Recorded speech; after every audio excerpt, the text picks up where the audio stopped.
Welcome to the Great Awakening Ministry. I am Minister and Yogini Joanne Lee. And on this week's show, we have RamDev Dale Borglum. RamDev Dale is the author of How to Live So You Can Die Without Fear and the executive director of the Living Dying Project, a pioneering figure in the conscious dying movement. He has spent decades helping individuals face death and life with greater awareness and has collaborated with leaders in the field, including RamDev, Stephen Levine, and Elisabeth Kübler-Ross. Drawing on his background as a mathematician, meditation teacher, lover of God, and devoted practitioner of both Eastern and Western healing traditions, Borglum offers a uniquely practical and accessible map to the healing path. You can contact him on www.livingdying.com. UK Health Radio, the station that makes you feel good.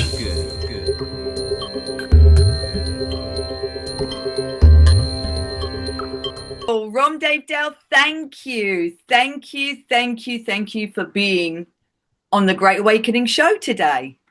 My pleasure to be here. Yes, absolutely brilliant. And wow, I've just got to say, your book, How to Live So You Can Die Without Fear, and the work that you do with your Living Dying organization, just amazing. Absolutely just amazing. It's as a yogini, I find, the whole of this process very, very important, And first of all, RamDev, please tell us about your book, How to Live So You Can Die Without Fear, and how did it come to be? Well, it's a whole long story, of course. I was trained to be a mathematician. And when I was going to graduate school, just as karma would have it, whenever Ramdas would come to Northern California, he'd stay right across the street from me. So we got to be friends, and I ended up following him to India and ended up with his guru, my guru, Maharaji, came back to America, and he was very interested in conscious dying. He had been friends with Aldous Huxley, who wrote a book called Island, in which there was a utopian community that had a center for conscious dying. So eventually, he and I were joined by a fellow named Stephen Levine, who wrote a number of books about dying. And the three of us, back in the very late 1970s, beginning of the 1980s, began talking about conscious dying.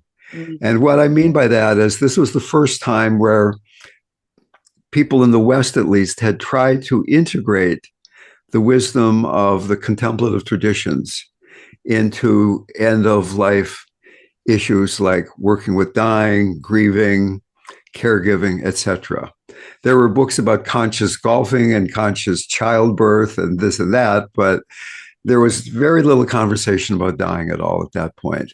So it seemed like that was a very important issue to bring to the public's attention, which we did. And eventually I ended up opening and facilitating a place called the Dying Center in New Mexico in the United States, which was the first center for people to actually come and live with us and die consciously. And we had about 86, 87 people there over the course of 3.5 years. Then I moved back to California, and I changed the name to the Living Dying Project.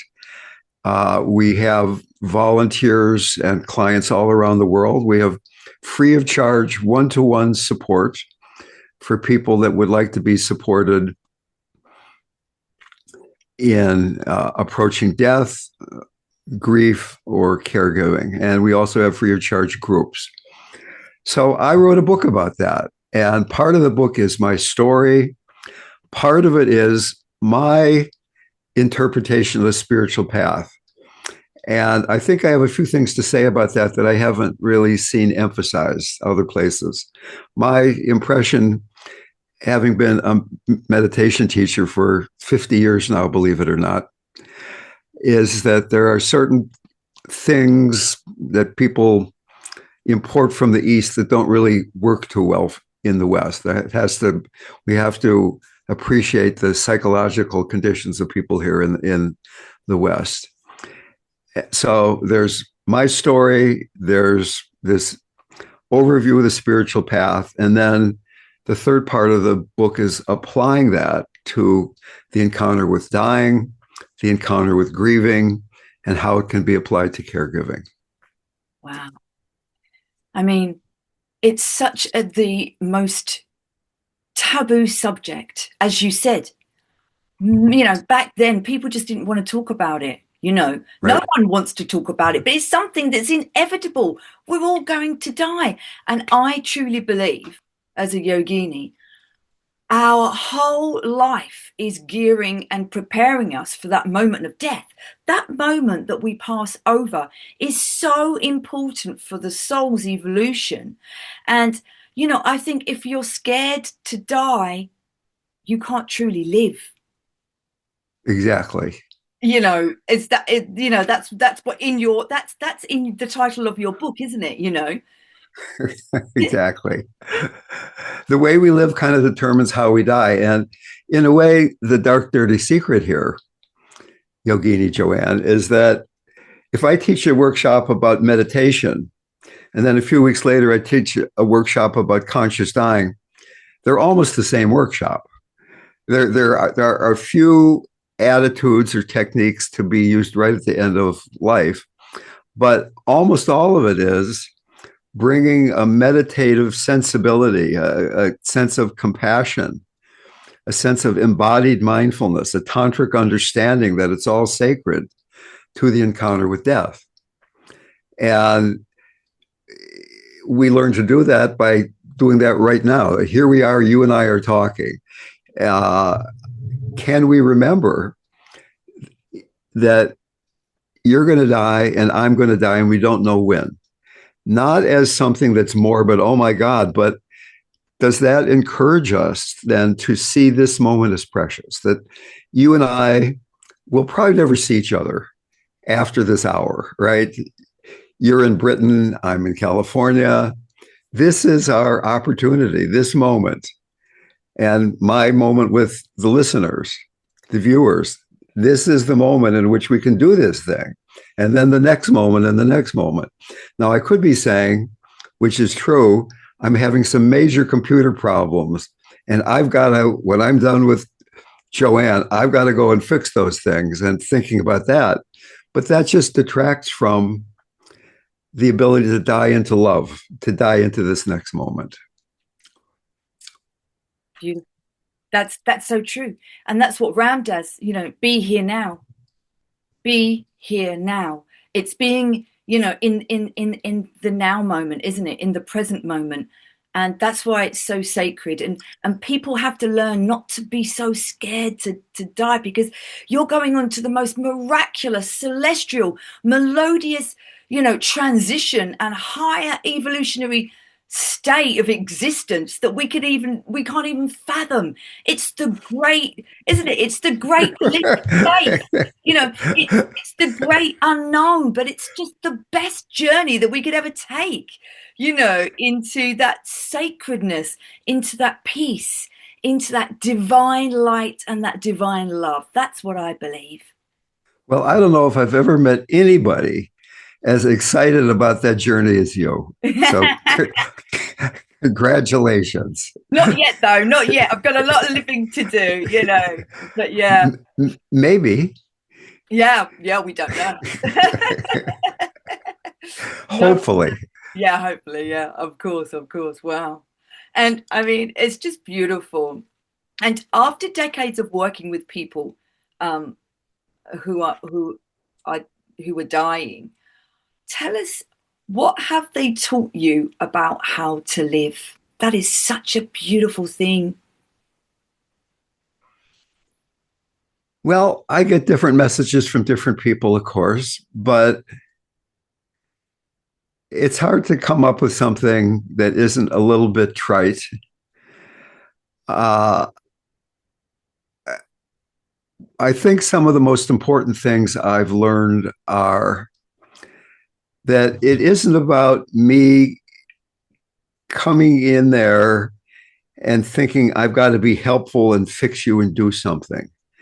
It's more about, can I be with you as you're dying, or can I even be here's just this moment, and begin to appreciate that in this moment is this blessing, is this sense of grace, that each moment is blessed, each moment is grace, and that it's a lot more, or it's at least as much about receiving as it is about doing something. And that in the West, we get so fixated on, I've got to do this, I've got to die well. I've had so many people who at the end of life said something like, I've done so much meditation practice, I've done so many chanting workshops, I'm really into devotion, really into meditation, and here I am approaching death and I'm really afraid I failed as being a spiritual person, because they have some feeling that if in fact you've done enough spiritual practice, you ought to be feeling that even this is fun. My first meditation teacher, Suzuki Roshi, said, enlightenment has been the biggest disappointment of my life. And I think what he's saying there is that no matter how evolved you are, how close to God you are, you still have a body, you still have a personality that's going to luckily, hopefully, get older and die. And you have a personality that still might not be happy all the time. But can we, in spite of all that, be fully accepting? Can we use these spiritual practices not so much to fix things, but to fix our relationship with things, so that we can meet life with a compassionate heart? In Buddhism, they have this remarkable notion that compassion is a mixture of sadness and joy. You're sad because there's suffering in the world, there's suffering in you. You're joyful because your heart is open, but it's a joyfulness that transcends happiness and sadness. So what they're kind of saying there, I think, is this very important point that we're twofold beings. You're a woman, I'm a man, you're in Britain, I'm in California. In that level, there is suffering, we have bodies, we're going to die. Is there another level where I can look at you, we can be together, and there's something that doesn't die, that there's a sense of sacredness or wholeness, so that when I'm working with a dying person, there's two jobs to do. I can do one or the other very easily. The trick is doing both at the same time. One job is to be with the humanity, the human story that's lying in that bed. Somebody is dying. They might be frightened. The relatives might be very upset. There's this human story to deal with, to comfort people, to support people. On the other hand, it's easy to get lost over there. Oh my God.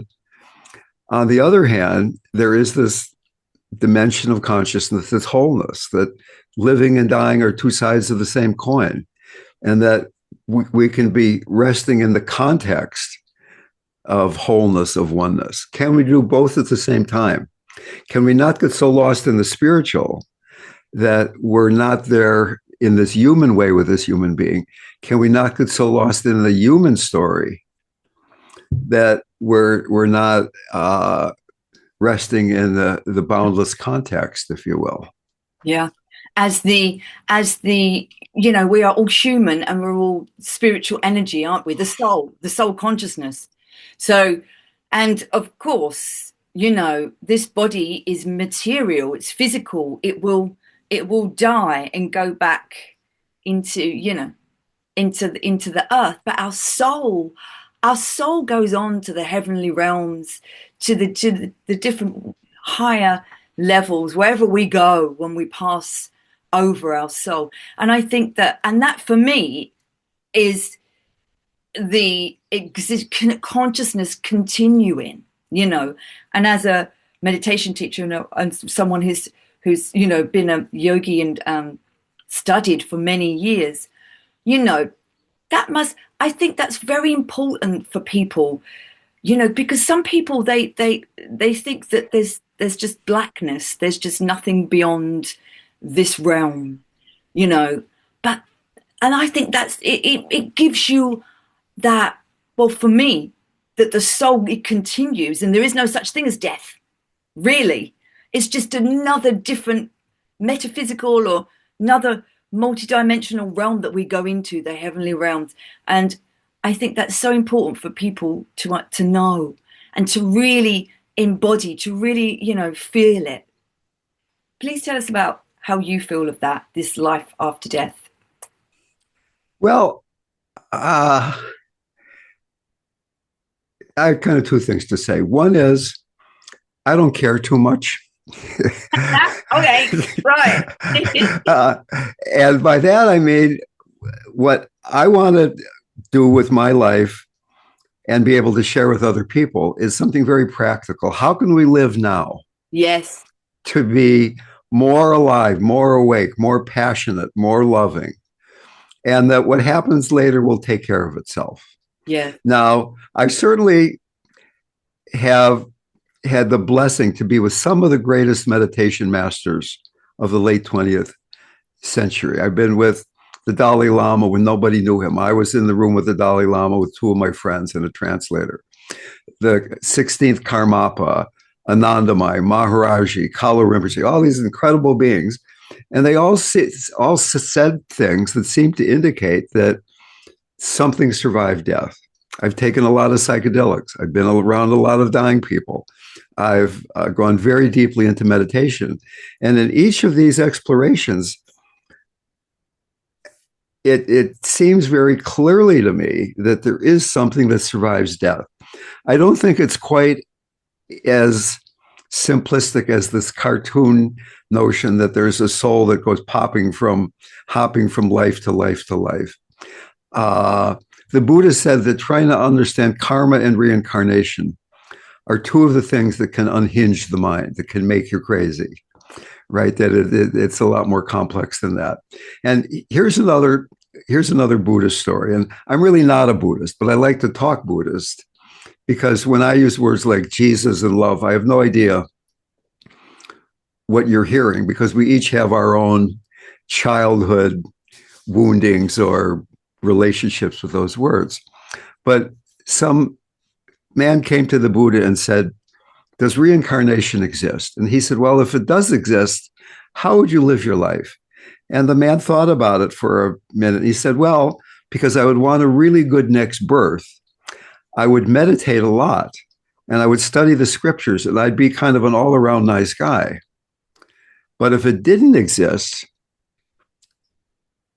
because this would be my only chance, I'd really meditate a lot and study the scriptures a lot and be an all-around nice guy. And the Buddha said, just so, it doesn't make any difference. So to me, the question is not what's going to happen when I'm going to die, but what's happening right now. Yeah. How alive am I willing to be? How deeply connected with Yogi Joanne am I willing to be? Yogini, there you are, right? With this big red rose behind you, like this magnificent background. And it's easy to get involved in philosophy about all this stuff, but in a way, we're dying each moment. Mm-hmm. And each of us has a lot of childhood conditioning that it maybe is uncomfortable, but it's more comfortable than being free, because that means being a different person. That's ego death. Yes. So that really, whether we're talking about physical death or ego death, it's the same preparation. Yes. Can you be grounded? Can you be centered? I mean, my my experience has been I used to be a yoga teacher, meditation teacher, now guide to the dying, that a lot of Western people aren't very embodied. They're not very grounded and centered. That all this Eastern wisdom was written by and for Asian people a long time ago who were walking around barefoot and didn't have an iPhone. Right? So they had a whole different set of problems. And many people come to me and they say, help me deepen my meditation, help me open my heart, help me die consciously, whatever the situation might be. And they're coming in holding a big bag of fear, guilt, and shame over their shoulder. Until we start to deal with some of that stuff, Yeah. then it's going to be very difficult to die consciously or really open your heart. Yeah. So that my training as a mathematician in some way was very difficult to escape. I call myself a recovering mathematician in that I was so lost in my mind for a while. But it's enabled me to see patterns and stages of early childhood development, the awakening of the chakras, 12-step recovery programs, the three yanas of Buddhism are all fundamentally saying the same thing. So that, just as an example, a little child is about to be born. From midway through gestation to 1 year old, she is learning to be grounded, to trust that it's okay to be here now, to be physical. And to the extent that she, in utero or the first year of life, had illness, injury, accident, abandonment, neglect, feeding difficulty, whatever kind of thing, she began to learn that the world isn't completely safe. My earliest memory, I was feeling incredibly joyful. I found a hairpin on the floor and I put it in the electrical outlet in the wall. I thought, look how clever I am. Those two things go in those two holes. Boom. I got the shock of my life. What did I learn? I learned that following my curiosity could almost get me dead, right? A lesson that I've carried with me, right? So that the demon of the first chakra is fear. And as this little girl continues to grow, the ages of 6 months to about 2 years old, second chakra, not just being present, but moving into the world, movement. And the demon there is guilt. No, you shouldn't make so much noise. No, you shouldn't draw on the wall. You've got to draw on the coloring book. No, you shouldn't piss on the floor. You got to piss over there, right? Third chakra is about shame, about who you are, not what you're doing, right? So that we have these wounds, fear, guilt, shame, and the wound of the heart is grief. Grief dares us to love again. So going back and working with fear, like for instance, in English, we say, I am afraid. In Spanish, yo tengo miedo, I have fear. In Tibetan, fear is here, right? So just in the way we think about emotions in the West, in English at least, it's harder not to get lost in those emotions. Yes. Fear is only a passing mind-body state. It's like a cloud in the vast sky of the mind. Are you the cloud or are you the sky? You're the sky. Yeah. We are the consciousness, aren't the observer. You know, we're not our thoughts and our feelings. And it was really beautiful what you said, because, you know, when people come to you and they're dying and they want to die consciously, they want to have that experience of a conscious death. You said, you know, they come with fear, guilt, shame, all of that. That's like a whole lifetime of accumulation of that, you know, and you have to, you know, what do? You help them work through that and let it go and surrender. And, you know, as RamDev says, be here now and just accept that, for them to be able to move into that place of peace and acceptance, and it's going to be okay to let go, let go of the physical. Just tell us.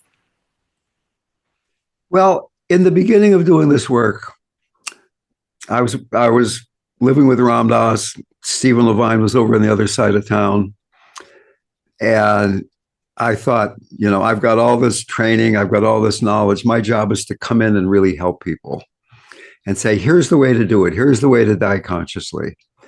But as time went on, I really began to see that sometimes people needed to suffer more. That for me to try to pull them out of suffering was really just slowing down the process and getting in the way.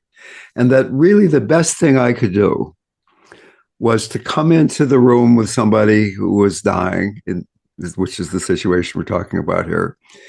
And when I say dying, sometimes people get better. I mean, you think that's a dying person. The doctor says you got 2 weeks to live, and then now the person's in Hawaii 8 years later or something. Yeah, yeah. But that the best thing I can do is, can I be in that room? And can I be as awake as I can be? Can I be a living model that even this difficult situation is workable? It's open to embodied mindfulness.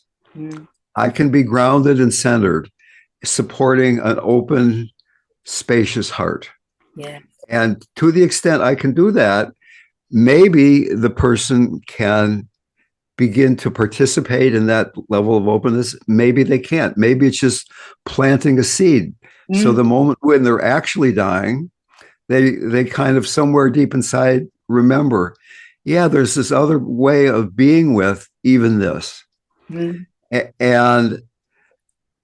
Ram Dass had this wonderful, horrible quote where he said, suffering is grace. Now, if in fact you just want to have an easy life all the time, that doesn't make any sense at all. But if you want to wake up, if you want to be free, then where you are suffering is pointing very precisely at where you need to pay more attention, where you need to open your heart. Cancer does not cause suffering. Dying does not cause suffering. Resistance to cancer, resistance to dying causes suffering. And until we see how suffering is actually being created, clearly see, it's hard to work with it.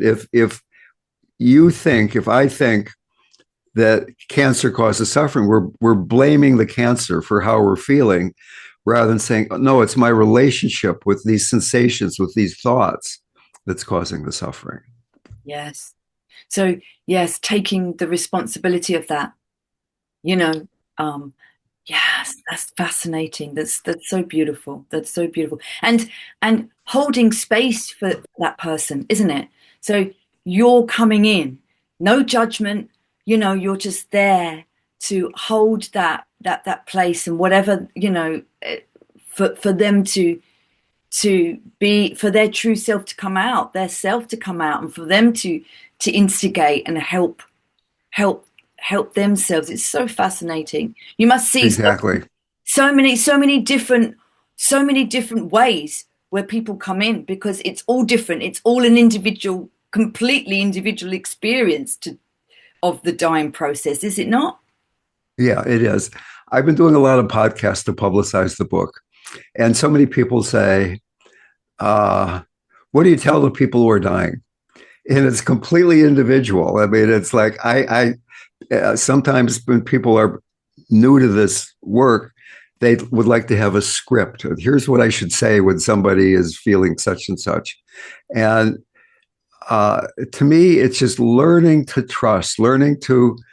trust God, trust my true self, whatever you want to call that, Christ, Buddha, true self, Atman, trust that. And I find that being around death, being around people who are approaching death, awakens me. It really essentializes my life. Okay, I want to wake up, when you are dying, you might be in an automobile sitting next to your best friend in the world who's screaming in terror. Yeah. When you are dying, you might be lying on the floor of some grocery store and a stranger's breathing in your mouth to try to resuscitate you. So it's not necessarily you're going to be in a bed with everybody you love gathered around singing sweet songs to you. We don't know that each moment is preparation for that. And once again, not in some morbid way, but in a inspiring, awakening way that we're dying into the next moment again and again and again. Mm. Beautiful. I love that. And I love what you said about the ego death as well. It's like we're here to enlighten, awaken ourselves, you know, and it is dying to the ego death, isn't it? You know, Yes. but I think you know, it's like the dark night of the soul that keeps going and going and go. It's never ending. You think that you're awake, but then you have to go through another layer and you know, another dark night eventually. I think the whole world is going through a collective dark night at this time. I think it's a great time of awakening, fastening up. I mean, we're always awakening, but it's like a fastening, and individually the dark night. But I think the dark night is so essential because it makes us look at that darkness within, to face the shadow, to embrace it, because we are dark and we are light. We are both. And then the coming together is the wholeness, to become holy, them different sides to us, isn't it? To bring back Yes. all them pieces that we gave away, to bring them back into wholeness and balance. I think that is enlightenment. I would agree. Tell us about the dark night of the soul. Well, at one point, Ramdas said to me, Dale, RamDev, he probably called me, you're having the longest dark night of the soul of anybody I have ever met. And I was only half done. Oh my Okay. gosh. Wow. I am very stubborn. So, the dark night of the soul, for those of you who aren't familiar with that term, is a term from St. John of the Cross, a Spanish Christian mystic. And it's essentially that time in spiritual life where you're diving into spiritual practice, your prayer practice, your meditation practice, whatever it might be. And the world doesn't have that meaning anymore that it used to. You're turning toward God. The world isn't really there in the way that it used to satisfy, but God hasn't shown up yet. So there's nothing. There's no world. There's no God. You're just there in the dark, right? That's it. Crazy. And as you pointed out there, Yogini, Joanne, that it can come back again. About 6 months ago, I had this period of time where I was just walking around, not all day, but I was feeling a lot of bliss. I would say this mantra, I would meditate, and it was so juicy. I felt so much love. I figured I finally got it. I finally know how to do this. This is it. And then it all fell away. It's like, Yeah. but what I'm really getting is that even the falling away is just as much that as the juicy part. Exactly. And yeah. as long as I'm trying to grab at the juicy part and saying that's the good stuff, this is the bad stuff. Yeah. That's 180 degrees from the truth. One Chinese sage said, "What you are looking for is who is looking." Yeah. And it's all good. It's all good. Even the bad is good. It's all relative. It's all relative. It's all good because you've got to bless that bad thing and make peace with it, you know, and integrate it because that's, you know, that's how we learn. It's the suffering, as you just said. Ramdas says, the suffering is. So I think that should be the title of your book. Even the bad is good. Yeah. Very good, very good. Yeah. But the suffering, if we didn't go through it, if we didn't go through the dark night, we wouldn't move.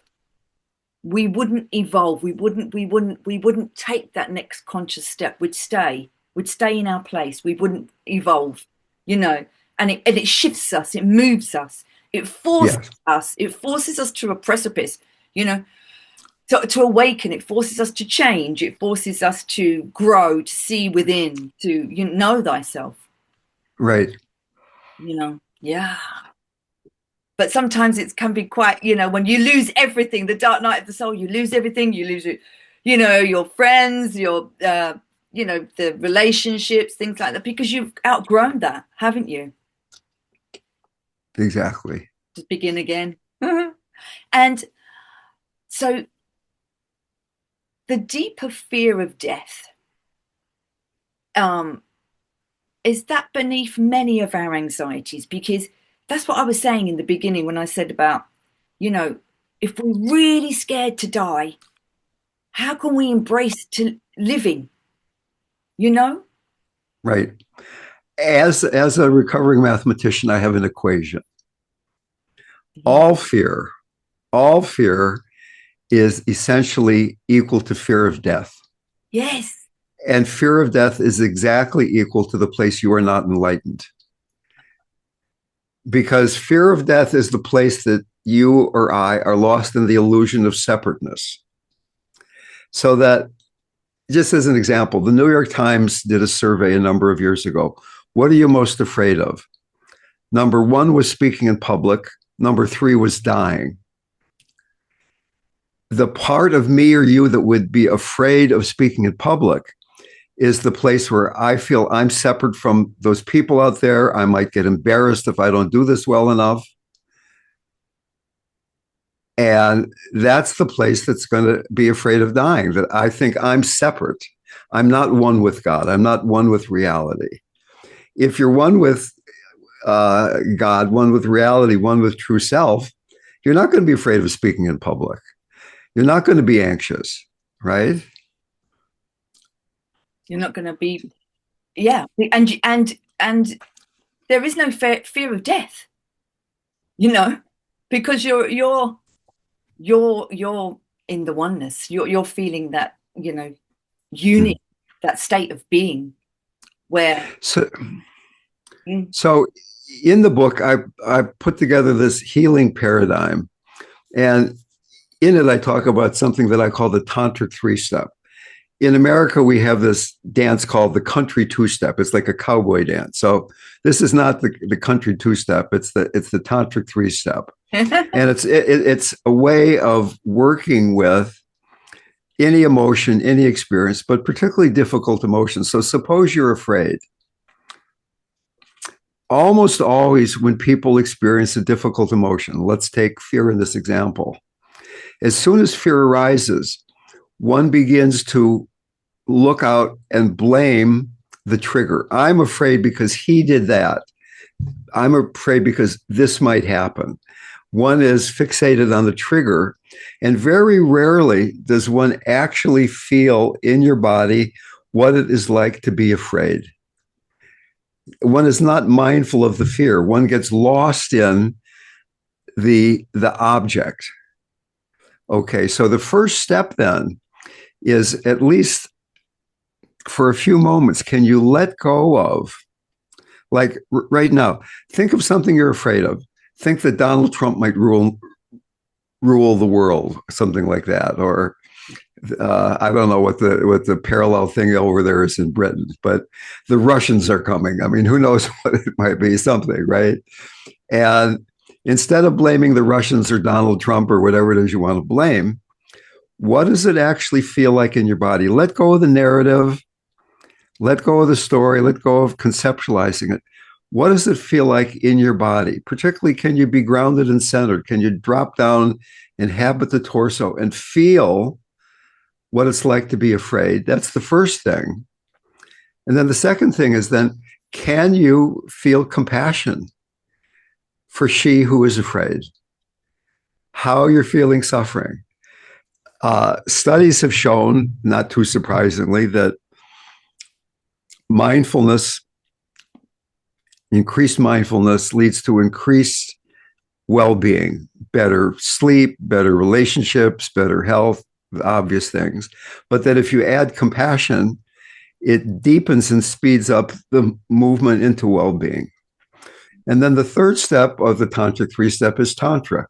Can I not only let go of the concept and be with something and have this compassionate relationship with it, but then through this open-hearted relationship, this boundless heart meeting the experience, I begin to get in a very direct way that even this is sacred. Even this is a face of the Divine Mother, whatever language you want to use. It's not a mistake. It's not something I have to get through to get to the good stuff. It's all the good stuff, right? So embodied mindfulness leading to open-hearted compassion, leading to this tantric realization that it's all sacred. And then there you are, right? And on top of that, if you and I believe that that something survives death, the Tibetans, for instance, say that when you die, there's a light as bright as 1,000 suns. And essentially, my understanding, my belief, my experience is that we die into wholeness, into non-duality. Eckhart Tolle, Ramana Maharshi, Ram Dass talks about that. I talk about that. So that the step after the tantric three-step is in our lives right now, can we begin to, at times at least, have a taste of that oneness? And that is what is preparing us to die without fear, right? But it's very difficult to go from just being lost in your mind to jumping into non-dual wholeness. There are these steps, these embodiment, compassion, tantra, that prepare us to surrender into ego death, into the oneness, into non-duality. So we could do a really quick experiment if you want to taste this. So right now, your only instruction is to listen to the sound of my voice. Listening, Dale's talking, I'm talking, you're hearing. Sound of my voice is changing. What is it that continues when I stop?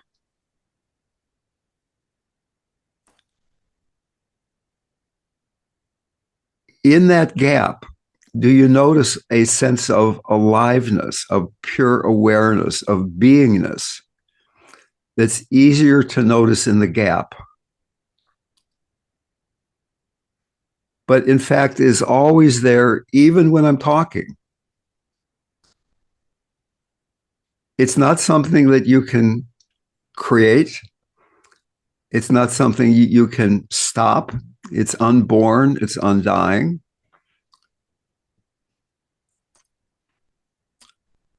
When you pay attention to your body, the body's an object. What's the subject? When you pay attention to your mind, the mind is the object. What's the subject? This pure awareness, this pure beingness. When you're resting in that, what does it do to your sense of time? What does it do to the busyness of your mind? What would life be like if you were resting in this rather than getting lost in the objects of mindfulness? So that if we go back to the Tantra three-step, the first step, the embodied mindfulness, is we're really paying attention to the content of our experience, the objects of awareness. When we bring the heart into it, we're now focusing more on what is our relationship with the content. Is it a more loving, compassionate, forgiving, grateful, heartfelt relationship? And then in the tantric level, it's what is the nature of the experience itself? It's sacred. But then finally, the leap from it's all sacred into non-duality is that it's not only sacred, but it's all one. That the Western worldview is that there's an objective solid reality out there, and that we're individual perceiving devices perceiving this objective reality. So that when I hold up my computer mouse, everybody sees the same thing. There's a thing that's this mouse that I have on my desk here. But Tantra says it's the opposite of that. There's one consciousness flowing through individual filters, you and me and everybody, yes, creating experience. That's right. Yes. And quantum mechanics has recently mathematically proven that it's that tantric view, not the Western worldview, that there's this solid reality out there. Now, I'm not suggesting that this mouse doesn't exist. I'm really glad I've got this mouse. It works, right? But it's not real in the way that we conventionally think that it is. It is a product of consciousness. Yeah. That the brain is a product of the mind, not the mind being a product of the brain. Yes. I love what you said, because that, you know, the soul, there's one soul consciousness, which we all share. There's only one. There's one story. There's one of us, you know, the soul being shared by all of us. And that's that oneness. When you realize that to me, that's awareness. That's an awakened state, because then you can't harm another. Because then you're realizing once you harm another, you'll be harming yourself. Right. Because what you give out comes back to you, because it's all one. It's all connection. We're all sharing the same consciousness of the one. Exactamente. I love that. It's so profound. It's beautiful. And that's what the world needs to know. I think that's the fundamental thing that the world needs to know, is about the oneness. Well, when I look around the world right now, my dear friend, it seems like there are a lot of things that are really out of balance. Yeah. Climate change, AI, political divisiveness, economic uncertainty, war. And not only are these things out of balance, but most of them are going directly in the wrong direction. Mm-hmm. Healing of all this stuff, all these crises, is only going to happen through a collective transformation of consciousness. A spiritual solution, not a political a spiritual solution. And it might be that a lot of people have to die to get to that point. Yeah. We don't know, but it's up to you and me and everybody to begin to do that work themselves. And so beyond that, you probably think that my book is about, here's a way to live so that you can die better, or you can help your friend die better. But I think this also extrapolates to the collective, that the denial of death is not something that's just you and I are doing, but that the culture, society is doing itself. And that these tools that we're talking about, we can look at the collective. I mean, it's not much of a stretch to say, maybe the earth itself is cancer. The earth is getting sicker. And what do we have to do to heal the earth? And maybe, like with a cancer patient, sometimes somebody needs to get sicker to get to that point where you say, I need help. Like in the 12-step program, the very first step is admitting that your life is out of control and you need to turn it over to a higher power or something like that. Yeah. Right. I don't know exactly the words, but that's the general idea. So that maybe the earth, maybe humanity has to get to a worse place to get to the point where we say, we've got to turn this around. Maybe the fact that Donald Trump is creating wars and all this upheaval is a better thing for the planet than somebody who's another moderate person it's still going in the wrong direction, but gradually. He's like speeding up the process of getting to the point where we've really got to do something here. Anyway, we don't have to get too political here. But I believe it's an earth peace through self peace. You know, it's an individual thing. We all do our work and we shine our light, and then the light goes out to all the others, because the Buddhists, but don't the Buddhists say that to have a human, to have a life is so rare and so sacred. To have a human life, it's like, Yeah. it's like the rarest thing ever. Like, it's like you take an ocean and there's one tiny little rubber ring, and in that vast ocean there's a turtle, and the turtle comes in the middle of this vast ocean and comes up straight through that rubber ring. That's how rare it is to have a life. That's why we're going to take the sacredness of our life, and the sacredness of life, to live it in a sacred way, be the master of our thoughts, feelings, words, and actions, so that they don't go out to do any harm to others and to ourselves, and to look at death in a sacred way, Hmm. look at sex in a sacred way, to look at everything in a sacred way, you know. Going on, going on. I don't know. That's how I feel. Well, you're the interviewer. You can feel any way you want to feel, my dear. Yeah, that's right. That's right. And okay, this one is going to be really amazing, because you said that you've taken lots of psychedelics. So Long time ago, yeah, not for me quite a too. while. Yeah, me too, me too. But can taking psychedelics help someone to die more consciously? And would you say at that moment of death, I mean, like taking magic mushrooms at that moment of death, that's just unbelievable. Yes. Wow. So my guru Maharaji, somebody said, "Hey, are these psychedelics useful?" This was back in the 70s, so it was a very different time, of course. And he said, "Well, a long time ago, yogis knew how to use these medicines, but that wisdom has been lost."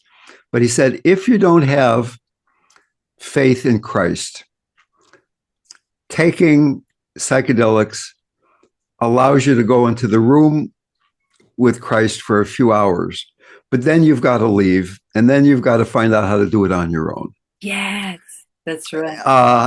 And certainly there have been all kinds of studies. I'm not going to quote what journals they're in and things, but there have been any number of studies showing that therapeutically controlled studies of offering 2 or 3 clinical sessions of a therapeutic dose of mushrooms or LSD Yes. can, in a highly statistically significant way, help people deal with fear of death. Yes. And we're talking here about taking it before you die. There's very little literature about actually dying when you are high. Yes. But Aldous Huxley, who was, I think, British, if I'm not mistaken, he apparently took a massive dose of LSD as he was dying.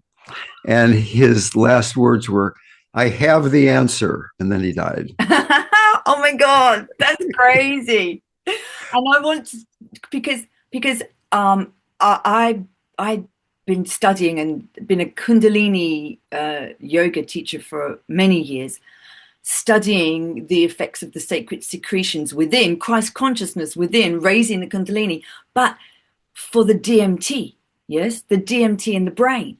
And so many people take, psychedelics outside to get that DMT, hit or rush. But the moment that we die, there's that rush of DMT, isn't it? It's the rush, and that, brings the light into the crown chakra. Vroom, like all of the. Could you do that again? Could you do that again? How? No, but it does it. Vroom, like that, isn't it? Like, and that must be like because you are activating. This is the same with the death process, activating the DMT. So is that what you're saying? Because using the psychedelics with the DMT, it helps to Yeah. death process. My belief is that consciousness doesn't care how you get there. Yeah. Whether you're doing it through meditation or psychedelics or music or nature or raising triplets or uh, being of an emergency room doctor, whatever path you have to realizing you're not just the ego, that there is this sacred core to who you and all other beings are. Consciousness doesn't care how you get there. Mm. I realize that psychedelics in a lot of places, I don't know about Britain, but they're illegal in America, except in controlled clinical settings. So I'm not saying run out there and try psychedelics, but I certainly know many, many people who have tried this and found great healing from it. And certainly right now, there are many people who have PTSD from coming back from being at war, for instance, who are being able to work through PTSD much more quickly than years of talk therapy or something like that. And they're using it in controlled studies now for mental health, problems and all of that. Yeah, it's like it's really. I mean, we've been using it in the priestesses and for thousands of years. It's been used, hasn't it? And Yeah. I think it's grown naturally on the earth. It's given to us by God to heighten our awareness, to heighten our consciousness. Yeah. Wow. But the moment of death, that's amazing. That truly is. And how in your book, how do you help people, especially loved ones, your friends, who is dying and afraid? How do you help them? Yeah. How do you support them? Well, I really look at caregiving as work on yourself. And can I be with somebody who's suffering and not get lost in, I've got to fix you, but that I'm being present myself. And out of that presence, then comes the best help. So a difficult emotion arises. There are three possibilities: push it away, I don't like this, get lost in it, oh my God, or an embodied, compassionate relationship with what it is that's going on. Can I be a model of that third way of being with something? And if somebody is really afraid, if somebody's really angry, there are certainly techniques, but to help work with difficult emotions. But what I'm saying here is that to the extent that I can be present, then the best, the wisest will come out of me. It's sort of imagining when you're meditating. Suppose you're a meditator and you've got this little quiet corner in your bedroom where you meditate. Maybe there's a picture of some deity or God that makes you let your heart feel open. All we're talking about here is, can we be in that same place in a much more difficult circumstance where somebody is implicitly asking for help? Can we not get lost in, I'm the helper, you're the helpee, I've got to fix you? Very often, dying people are lonely. Yeah. Because everybody sees them as a dying person. Yeah. Or a cancer patient, rather than there's my friend Genevieve, or there's my friend Frank, or whoever it is. No, oh my God, there's a dying person. And the person in that body isn't really being met very clearly and cleanly anymore. So to me, it's, can I trust that if I go deeply into myself, I'm embodied, I'm mindful of what's going on, my heart's open, then I'll be the best caregiver. And almost certainly something in this interaction I'll get caught in. I'm not doing it well enough. I should do this. My mind will start complaining. And I will be working with that. I'm this model that, okay, I get stuck sometimes too, maybe. And when I do, I can come back into my heart. I can come back into my body. I don't have to feel guilty or all ashamed because I'm not the perfect caregiver. Yes. Right? I'm working with fear, guilt, shame, and grief. Yes. Moment to moment to moment. Yes. Yes. That's beautiful. That's really beautiful. To just be in the moment with them as your true self, open, compassionate, whatever comes up. Because, you see sometimes in with all the people around the person who is dying, and their consciousness is still there, even if they're just that, they're still aware. They're still aware, and some people, they don't talk as if they're there yet. They're already gone. You know, it's Yes. and it's quite sad. I know that it must be difficult because it's their grief. Because grief is very. To talk just at the end of this beautiful conversation, just a little bit about what is a healthy response to deep grief?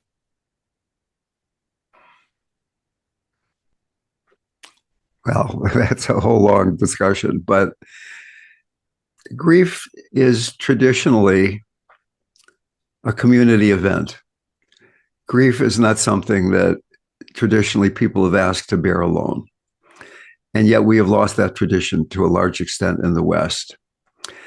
Before I was talking about the tantric three step, is it possible that occasionally, I wouldn't ask anybody to do this all the time, can you have conscious grief? Can you feel your grief and not get lost in the story? Oh, so and so has died, so and so has left. But what does it feel like? And can I have compassion for what I'm feeling now and realize that even this is something that is enabling me to see the sacred in everything. Yes. And so we have so much conditioning behind not just pulling back from grief, but pulling back from any difficult emotion, any difficult perception or experience. And it's really the great paradox of spiritual practice, or at least a seeming paradox, that healing happens through leaning into, embracing what it is that's arising, even the difficult.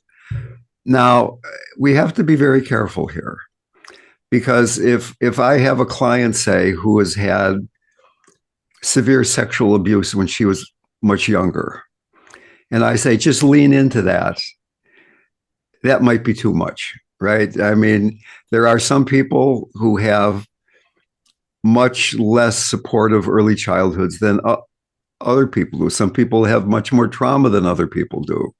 So, in many cases, these meditative interventions work, but in a lot of cases, people need professional support. And I would not say to somebody who was, say, seriously sexually abused to just go into your root chakra, get grounded, and feel what's going on. No, that's going to be overwhelm, right? So that it's hard to give a general answer to that. It depends on what level of practice, what level of woundedness, how deep the grief is in this present moment. Yes. Grief dares us to love again. Rumi has this wonderful quote: grief is the garden of compassion. Grief can be the garden of compassion. Grief are the negative emotions. I'm sorry, let me start over. Mhm. Grief is the painful emotions, not negative, the painful emotions that arise when we feel separate. Compassion, among other things, has the quality of connectedness. Mhm. So, one of the major tasks on the spiritual path is transmuting grief and separation into compassion and connectedness. Mhm. And for many of us, that's the work of a lifetime. Yes, it is. It is. And but that's why I was talking about the soul, you know, continuing. after the death, nothing ever dies. Our consciousness continues on, because the person who's grieving that person who has passed, if they're conscious and aware, they know that they will be together again, wherever, that their souls will meet again, and I think that's beautiful. That helps with that grieving process to some, just to some degree. Wow. And the last question, because it's been wonderful. What is the most important thing that you hope readers will take away from your book, How to Live So You Can Die Without Fear? I should have an answer to this because I've already done 20 podcasts, but but it's a different one every time, because there's probably so many different things in it. Yeah. I guess the thing that I would hope people get out of it is that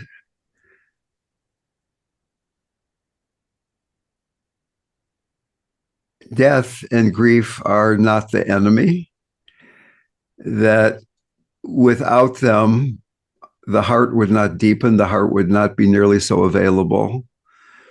So that what I would ask people to get out of the book, or hope they get out of the book, is that begin to appreciate that you are a twofold being who suffers and is deeply human and in a very profound and poignant way.